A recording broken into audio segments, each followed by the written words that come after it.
Now the call is being recorded, and now it's over to you, Organizing Secretary Dr. Atul Preti, sir, please. Thank you, sir. On behalf of GPGC Bazpur, SS College Shahjahanpur, entire organizing committee, and on my own personal behalf, I welcome Dr. Ahmed Ali from University of Mumbai. Thank you very much, sir, for sparing your valuable time with us on such a short notice. And now I call upon Dr. Nirupama Dalakoti to formally introduce our guest to our audience. Over to you, Dr. Dalakoti. Thank you. Thanks. Good morning, everyone. I welcome you all in the fourth day of invited lecture series on Biological Science 2020, organized by GPGC Bazpur, SS College Shahjahanpur. I am honored to introduce our eminent speaker for today's session, Dr. Ahmed Ali, Assistant Professor, Department of Life Science, University of Mumbai. Dr. Ahmed Ali has 13 years of teaching and research experience, and Dr. Ali has vast experience in publication and published 35 papers in journals of international and national repute, and also published one book. Dr. Ahmed Ali has won many awards like MBO and CSIR Travel Grants, Best Oral Presentation Award, and several fellowships. Dr. Ahmed Ali is also involved in 5 projects of UGC. Sir, we are very privileged to have you on this series. Now I request Dr. Ahmed Ali to deliver his lecture. Sir, please. Yes, thank you, Dr. Nirupama, for your kind introduction. Welcome, sir. Yes. At the outset, let me thank Dr. Adesh Pandey sir and Dr. Atul Preti sir for inviting me to deliver a lecture in this ongoing series, which is third among that the invited lecture series. So they had very eminent speakers and very diverse topics. To I must congratulate all the colleges and this government PG College Bazpur, SS College Shahjahanpur, and Society for Research in Biological Sciences for coming together and having such a wonderful series of lectures. This is third, and in the third, mine is the fourth lecture. So it's really wonderful to see the participants and eminent speakers. As I could see the list, there have been lectures on biotechnology and other things. My lecture will be slightly more technical than others. So I hope I'll be able to make it understand to the UG and PG students, because it's meant for them as well. So if there is time, I would like to talk about my research also, but let me talk about what happens during, what will be the biochemical events during the process of this. So again, with thanks to Dr. Adesh Pandey and Dr. Atul Preti and all the organizing committee members, I'm going to start my lecture.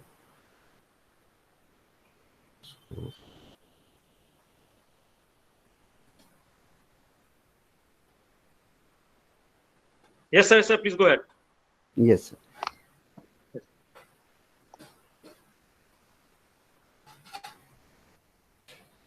Are you able to see my slides, sir? No, sir.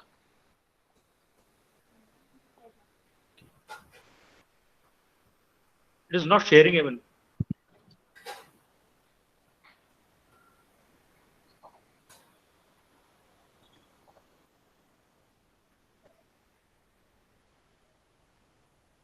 Sir, is it visible now? Yeah, it is visible. Yes, sir. Not here. Okay. Okay. Thank you, sir. You can enlarge this slide even. Yeah, yes, sir. I am going to do that. I just wanted to check that. So, is it now? Yeah, it is okay. Yes. So the topic is sugar-induced changes in biomolecular structure during diabetes. So the diabetes term is not new to all of us. Sugar, when we use the term in biochemistry sugar, we mean glucose and those sugars which are sweet in taste, like monosaccharides and disaccharides. So this sugar molecules are very beneficial to our health, or important. We cannot survive without them. But as we know that if there is excess of this or extra amount of this sugar present in our body, it can cause more harm than the benefit. So this is one example. I'll be discussing about this mainly. So these are the complications which arise due to excess consumption or underutilization of the sugar which is there in our body. So I'll be talking about, this is just a cartoon to show that what happens and what are the symptoms, what are the complications, and how do we prevent this. So this will be the overview of my lecture, where I'll be briefly talking about biomolecular interactions, then about diabetes, and then glycation, and finally I'll focus on advanced glycation end products. So I hope if at any point, if it is not clear to students or research scholars, please do make a note of this, and you can ask this during the question answer session. So we all know that metabolism is basically an interaction between the molecules or biomolecules, and metabolism is very important, or biomolecular interaction is very important for driving the life processes. It makes possible for the generation of energy and produce raw material which are required for synthesis of larger molecules and carrying out the other work of the body. So when all these biomolecules are proper, they come together and lead to a proper cellular function. However, there are chances, there are incidences of errors happening in this biomolecular reactions, and these interactions, these reactions, or these errors lead to fatal consequences for the organisms. These consequences may be due to the toxic accumulation of reaction products in the cell, damage due to oxidation, deficiency of an enzyme or protein, and overstimulation of certain reaction pathways. So there are many of this kind of reactions, like you have what you call oxidation, you have nitration, and there are many other.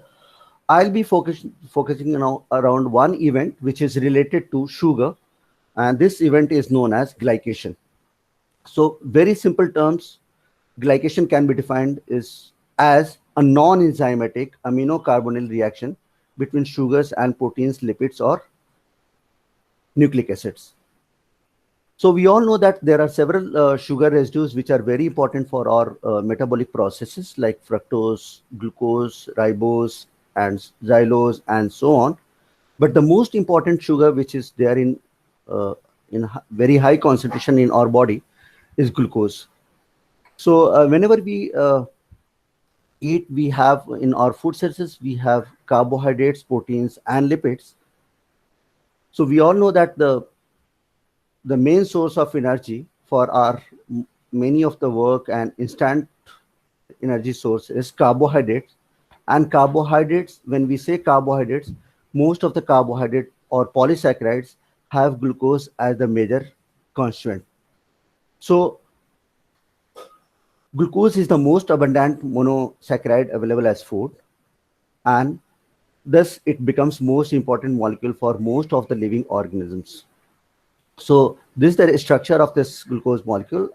I have shown it because when we discuss the glycation, it will be important to realize so for a healthy condition of the body, the balanced metabolism of glucose is very important.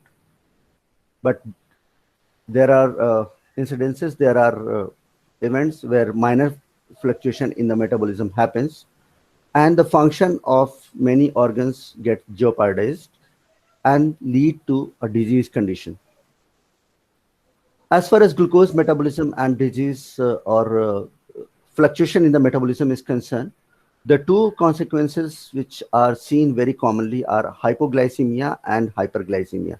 Hypo means less concentration, less amount of glucose in the blood, and hyperglycemia means high concentration of the blood in the glucose in the blood. So this is a cartoon which shows that what happens during hyperglycemia and what happens during the hypoglycemia. I'll not be focusing on this because I would like to spend more time what happens when there is a high level of sugar in our body. So we all know, and diabetes has become a very common health issue in our all the populations of the world.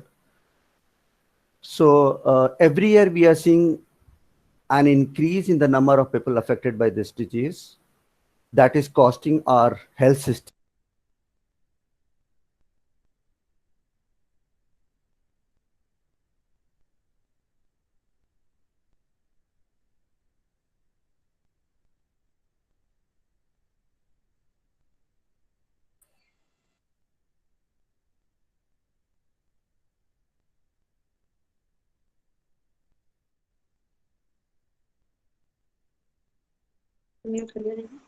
Excuse me, sir. I think you have muted yourself somehow. We are not able to listen. Slides are clear, however.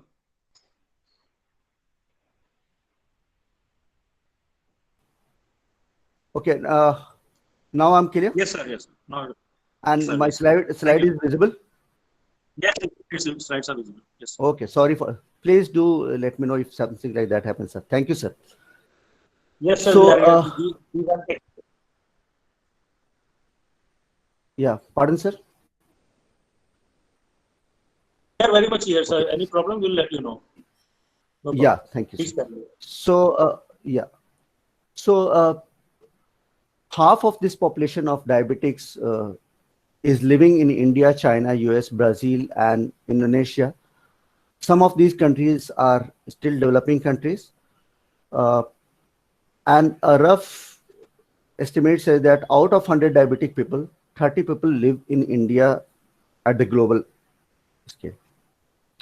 So this is a report from our review that this shows that how the trend of diabetic is increasing, and you can see that in 1995 we had 100 million, and by 2045 it may cross 600 million, 600 million of the population.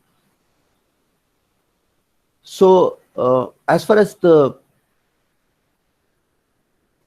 relationship between diabetes and glucose is concerned, it's in very simple terms, biochemists or doctors define it as either it originates from or manifests the dysregulation of glucose metabolism.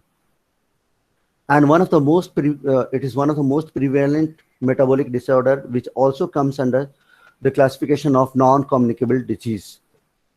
So it occurs as a result of the inability of pancreas to produce insulin, that's known as type 1 diabetes mellitus, or cells to effectively utilize the produced insulin, that is known as type 2 diabetes mellitus, which is due to the inefficiency or insulin insufficiency or insulin resistance. So if you see the whole process of diabetes and the consequences, it is manifested as a result of inefficient metabolism of carbohydrates, fats, and proteins. So we can say that it's not just because of the carbohydrate metabolism, it also includes the impairment of fats and proteins.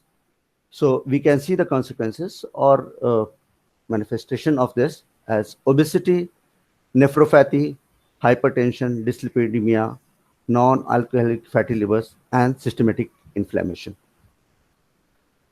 So if you can summarize it, the diabetes and its secondary complications, they are basically because of some of the cellular events like oxidative stress, reductive stress, altered lipoprotein metabolism, carbonyl stress, increased protein kinase C activities, ages hypothesis, and high bone mineral density. So these are all cellular events which lead to the consequences of diabetes and its secondary complications. So if you would like to summarize that the type 2 diabetes mellitus can happen because of the inflammation, oxidation, glycation, or toxicity, or the type 2 diabetes mellitus can lead to this. So they are interrelated to each other. So how do we manage diabetes mellitus?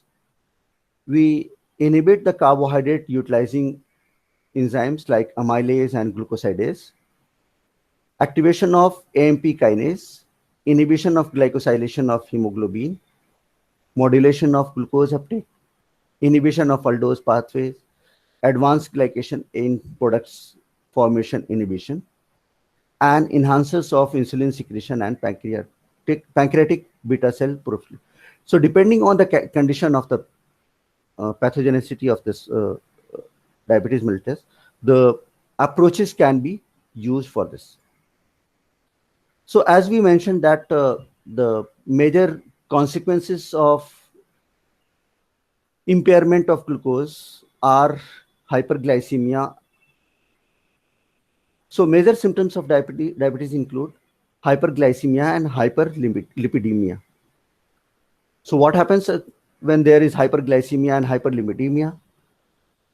These induce inflammatory response like glucose autooxidation, induction of polyol pathway, synthesis of prostenade and glycation of proteins, which further lead to oxidative stress by the generation of reactive oxygen species or free radicals, for example, superoxides, hydroxyl radicals, and so on, and negatively affect the antioxidant defense system, what we call as enzymatic and non-enzymatic defense systems, which include superoxide dismutase, catalase, glutathione, and so on. So if the hyperglycemia is there in the body for a long time, it leads to deterioration of blood vessels and causes damage to vital body organs like kidney, nervous system, eyes, and heart. What in the medical terms people call it as retinopathy, nephropathy, and cardiopathy. Okay. So the intensity of this hyperglycemia can be manifested in two forms: macrovascular, like heart attack, stroke, and peripheral vascular disease, or microvascular, for example, retinopathy, nephropathy, neuropathy, and so on. So because of this hyperglycemia, another condition is seen that is known as glucotoxicity. Glucotoxicity means an abnormal level of glucose which becomes toxic to our body. So this abnormal accumulation of glucose in the body leads to accumulation of undesired products in the body. So because of all these studies and researches on diabetes, the modern theory of diabetes focuses on oxidative stress and glycation and how these can be prevented. So you can see that under diabetic hyperglycemia, what happens?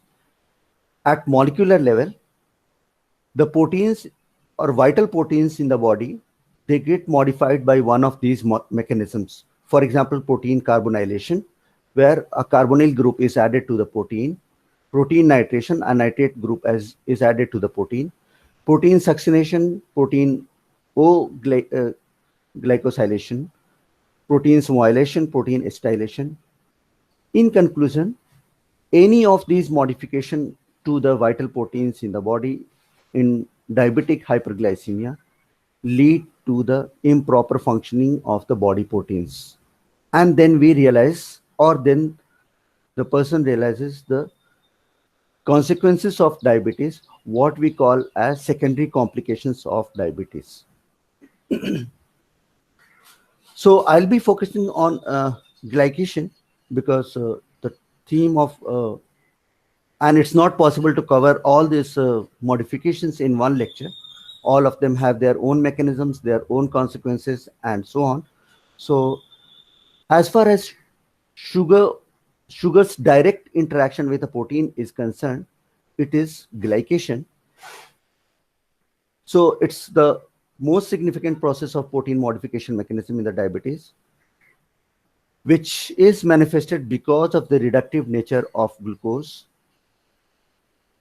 So we all know that, and we also use this chemical property of glucose to estimate glucose in the body, that glucose is a reducing sugar. So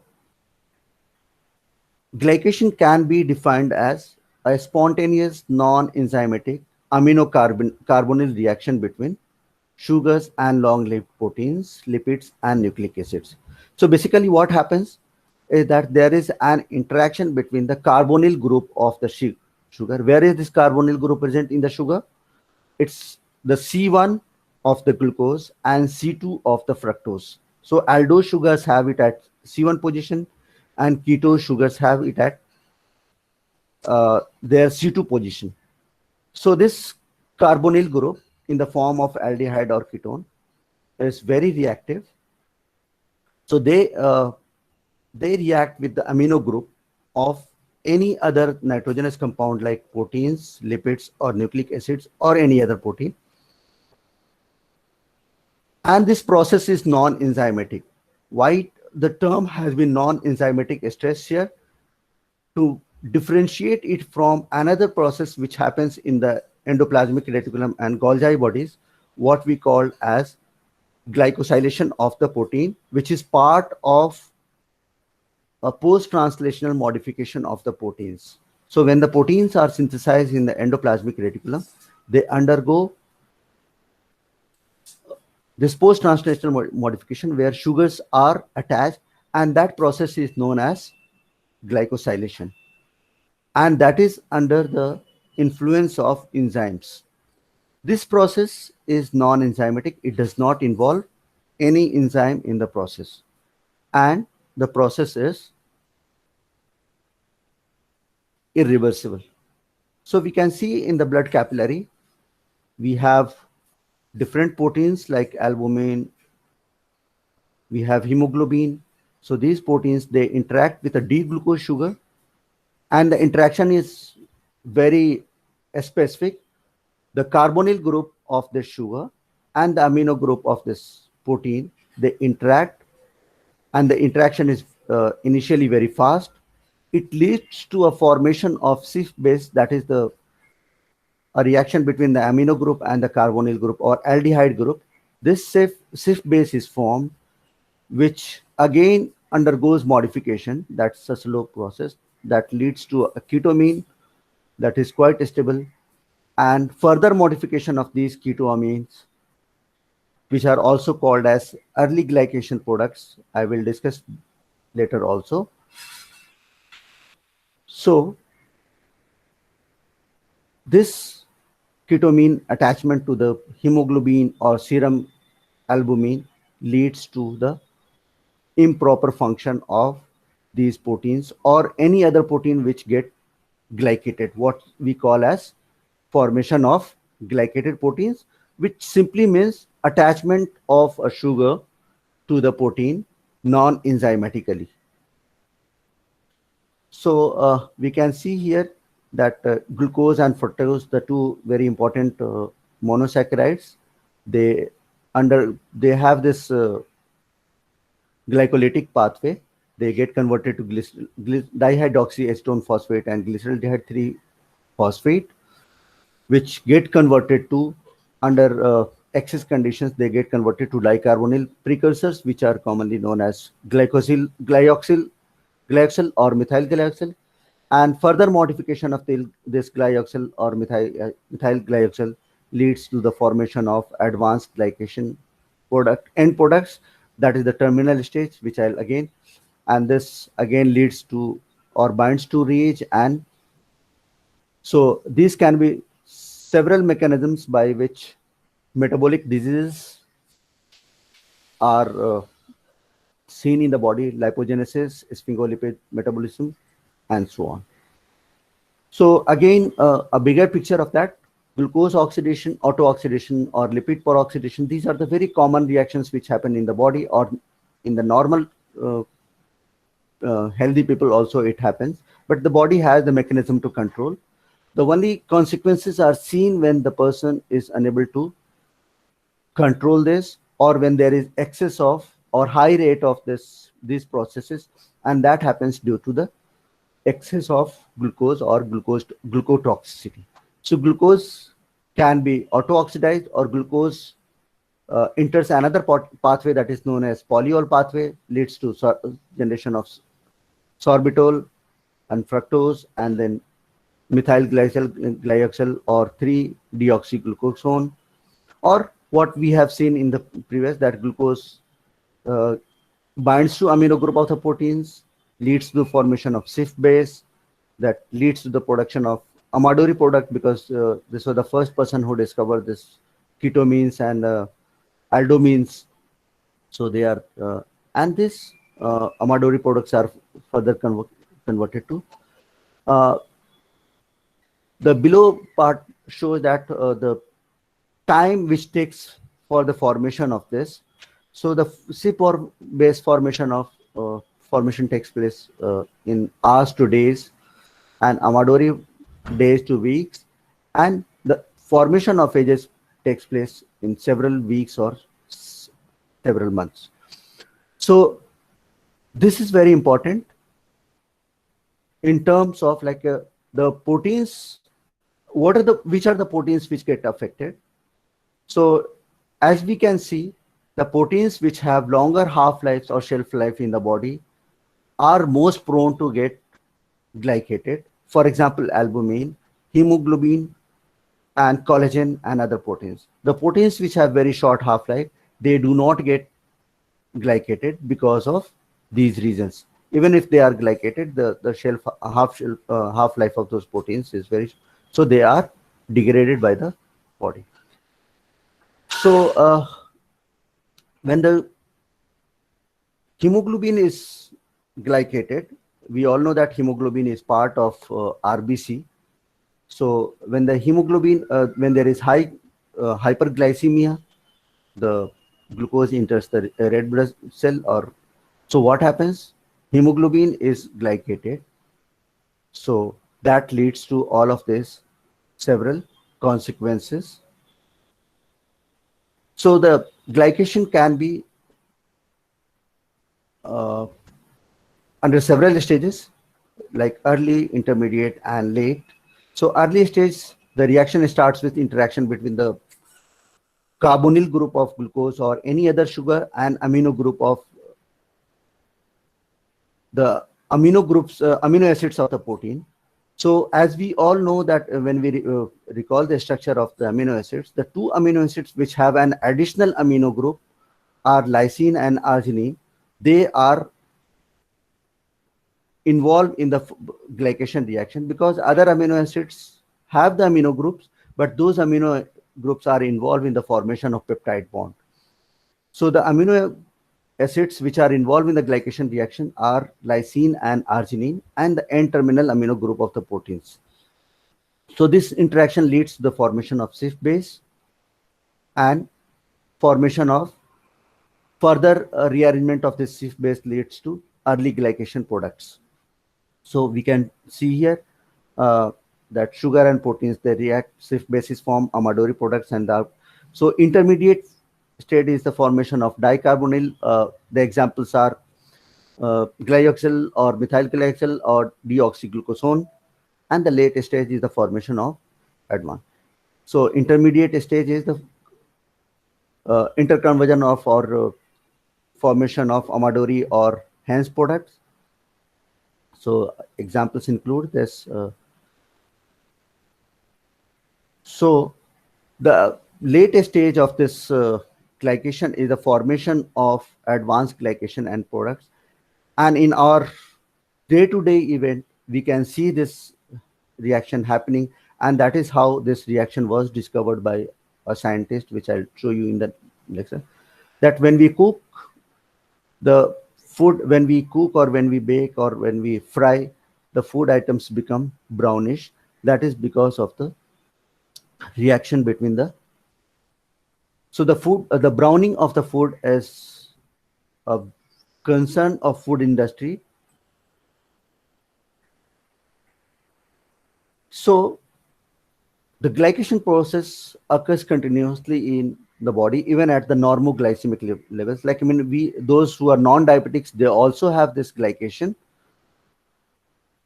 But the damage or consequences of this glycation or the harmful effect of glycation is realized only when the glucose concentration remains high for very long time. So that condition is hyperglycemia. So the amount of glycated albumin decreases when blood glucose levels are low, and the increase when blood glucose levels are. So you can see that the amount of glycated albumin is low, and the, so this is we all know that those who are diabetics, they go for routine sugar checking, what we call as fasting and postprandial. So that gives an idea that whether the person is hyperglycemic or not. But many doctors contest that, and they say that okay, that doesn't give, because the there may be other factors which lead to an increase in the blood glucose level. So what people do, they rely on estimation of another factor that is known as HB1AC, that is known as glycated hemoglobin, that gives an idea of whether idea that the glucose level is high for, has been high in that patient or the person for several months. For example, if the level of glycated hemoglobin is high or above 6 is the normal level of HB1AC.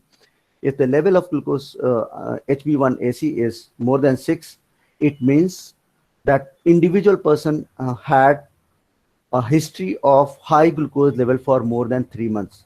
Similarly, if the glycated albumin is high, it gives an indication that that person had high glucose level for several weeks.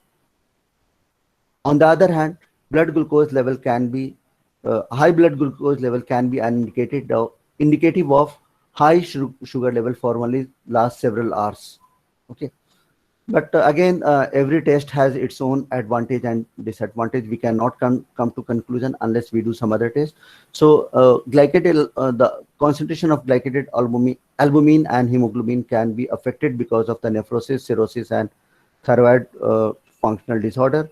Similarly, glycated hemoglobin concentration can be altered or can be affected by anemia, renal failure, or cirrhosis.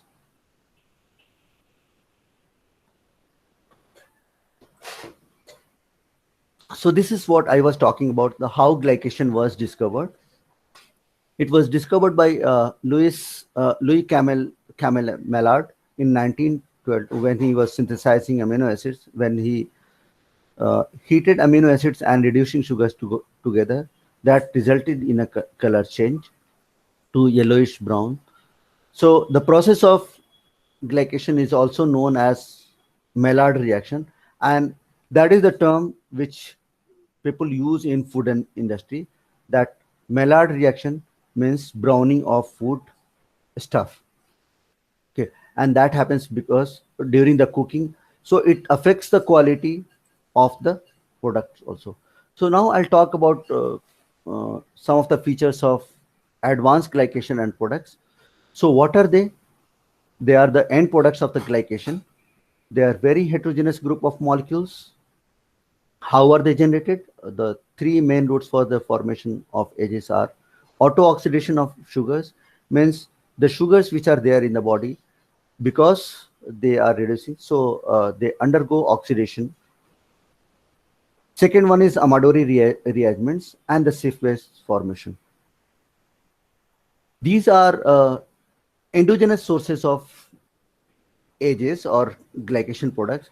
There are exogenous sources of advanced glycation products, that is through the ingested food And that has become again a major consequence when we eat fast food and other things. We also consume lot of glycated products. So even a person is non-diabetic, the glycated products can enter our body and cause harm to. So intestinal absorption of exogenous agents is affected by digestive enzymes and microbial flora in the gut. So this is what we can see that it happens. So extracellular formation, Maillard reaction, glucose plus proteins. Okay, lipid peroxidation. Lipid molecules in the membrane are very prone to uh, attack by the free radicals. So lipid plus ROS oxidation, reactive carbonyl groups, lipid plus. So intracellular, extracellular, both that happens.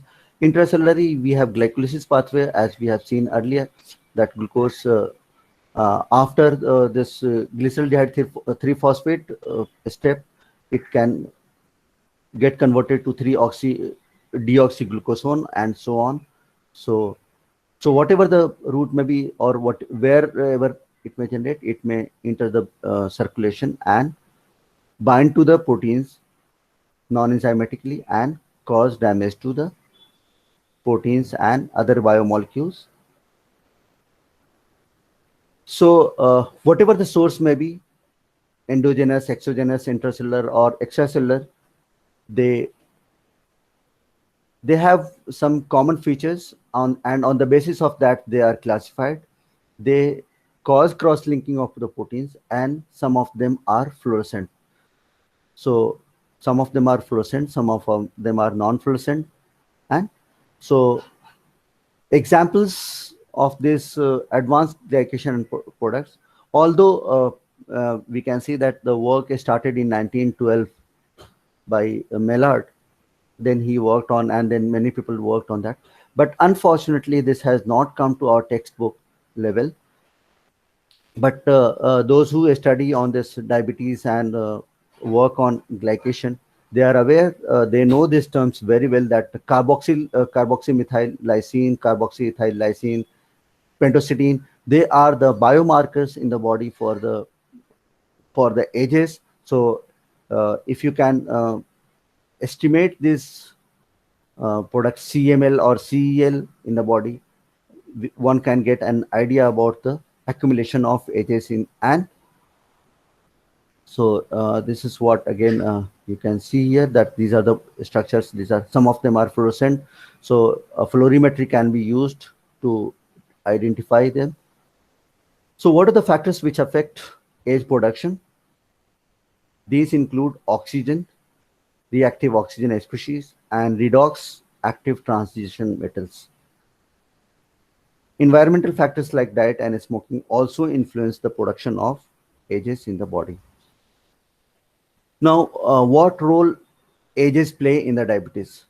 So, as we know, high glucose can lead to lead to the generation of or increase in the production of mitochondrial ROS that leads to oxidative stress, which leads to beta cell dysfunction.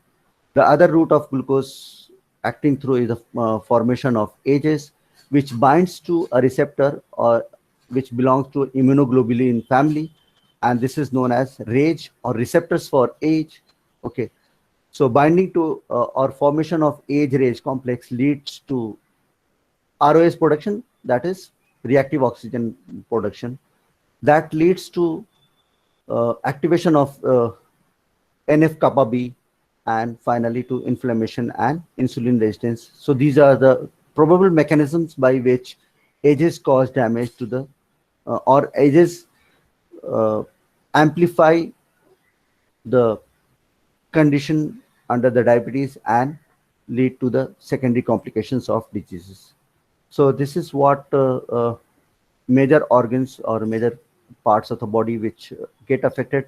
Eye lens, we see the role of ages in the cataract or retinopathy. We have this blood circulation. We have collagen getting affected due to the accumulation of ages. we see in urine, we see in the cartilages, and so on. So, brief about this hemoglobin glycated, because uh, those who have read about diabetes, they might, or sometimes we see the patient blood sugar report or blood report, we come across this HbA1c, that is known as glycated hemoglobin. So it accumulates in the body as a result of diabetes, or what we can use the term, that is hyperglycemia. So the concentration of HbA1c provides a glycemic history of the previous 120 days. So that has been a very good uh, pathological test, which gives an idea about the hyperglycemic condition. So I mentioned in one of my slides that if the level of HbA1c is more than 6, it means that person had a high blood glucose levels for more than 3-4 months. So and if that person is undergoing any kind of treatment, and if the blood glucose level of the or the HbA1c level is less than 6, it means that the whatever the medication is given to that person is working efficiently. There are still many controversies with this. I'll not go into that. So we can see that this is the normal. You have glucose entering into the RBCs. They interact with the glycated hemoglobin, and then the function of hemoglobin, which is to carry oxygen, gets impaired. So that's another way by which. So what are the pathophysiology? Where is the glycation implicated? Aging, diabetes mellitus, Alzheimer's disease, Parkinson's disease, cataracts, retinopathy, arteriosclerosis, and increased susceptibility to infection because of the. So a cartoon, uh, glycation causes heart disease, kidney disease, dementia. So these are all known as secondary complications of diabetes, because the high blood glucose level or hyperglycemic condition leads to alteration of the biomolecular function. So at molecular level, toxicity of glycation can be through the inhibition of functions of biomolecules through precipitation of proteins, cross-linking of proteins, aggregation of the proteins, ROS and RNS generation, and strand breakage of DNA. So these are Excuse the me, some sir. yeah. Excuse me, sir. I'm afraid we are running out of time, so please. Yeah, I'm winding up. If you I'm can just conclude winding up. this. I'm coming to. Thank Yeah, you, sir. sir, Thank I'm coming to. Yeah, yeah. So these are the mechanisms by which glycation toxicity is suppressed. We have in our body, we have some enzymes, aldehyde reductase and glyoxylase. We have protein degradation systems. We have macrophage systems, and some drugs have been discovered, that is aminoguanidine. And people are working on anti-glycation agents and antioxidants for this purpose. So how do we protect ourselves from ages? Reduce consumption of sugar. Sir, Eat, sir, yeah, it is now running over. So you please conclude it within 1 or 2 minutes, sir. yeah. I'm just. So this is Yeah, it is just the already last running one. over. Yeah, Thank you. yeah. So we have to reduce the consumption to see the. So these are the ways by which ages are. So thank you, sir.